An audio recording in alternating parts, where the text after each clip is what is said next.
രാവിലെ തന്നെ പഴങ്കഞ്ഞി കുടിക്കാനേ എന്താ ഒരു ടേസ്റ്റ്. ഞങ്ങളെ ഈ പഴങ്കഞ്ഞി കുടിക്കുന്നതിന് പിന്നൊരു കഥയുണ്ട്. എന്താണെന്നല്ലേ, ഇന്നലെ രാത്രി ഞാൻ കഞ്ഞിയാണ് ഉണ്ടാക്കിയത്. അപ്പോൾ ഇക്ക ജോലിയും കഴിഞ്ഞ് വന്നു, ഉണ്ടാക്കിയത് കഞ്ഞിയാന്ന് പറഞ്ഞപ്പോഴേ എൻ്റെ ഇക്ക പറഞ്ഞു പുറത്തൊന്ന് ATM വരെ പോകണമെന്നേ. അങ്ങനെ കൂടെ പോയപ്പോൾ തട്ടുകടയിൽ കയറി പൊറോട്ടയും ചിക്കനും എനിക്ക് വാങ്ങിച്ചു വന്നു, ആളും കഴിച്ചു. പക്ഷേ ഇന്ന് ഇങ്ങനൊരു പണി കിട്ടുമെന്ന് പുള്ളിക്കാരൻ ഒട്ടും വിചാരിച്ച് കാണില്ല. ഞാനുണ്ടല്ലോ ആ തലേന്നത്തെ കഞ്ഞി ഇന്ന് രാവിലെ പഴങ്കഞ്ഞിയാക്കി അത് തന്നെ രാവിലെ എടുത്ത് അത് ഞാൻ കുടിക്കുന്നതാണ് ഇക്കാണെന്ന്. നല്ല ടേസ്റ്റി ആയിരുന്നു കേട്ടോ. ഞാൻ പെട്ടല്ലോ എന്ന ഭാവത്തോടെ ഇക്കായും പഴങ്കഞ്ഞി രാവിലെ കുടിക്കുവാണേ. ആൾക്കത്ര ഇഷ്ടമൊന്നുമല്ല, പിന്നെ ഞാൻ നിർബന്ധിച്ചുകൊണ്ട് മുളകും മാങ്ങായും മുട്ടയൊക്കെ ആയിട്ട് ആൾ കഴിക്കാനിരുന്നു കേട്ടോ. ആ എക്സ്പ്രഷൻ കണ്ട മുഖത്തെ.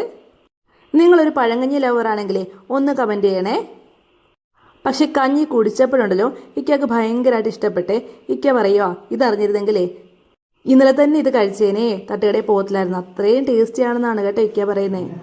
പക്ഷേ ഇന്നലെ ഇതൊരു ചൂടുകഞ്ഞിയായിരുന്നു, ഇന്ന് പഴങ്കഞ്ഞിയും. അപ്പം ഇന്നായിരിക്കും കൂടുതൽ ടേസ്റ്റി.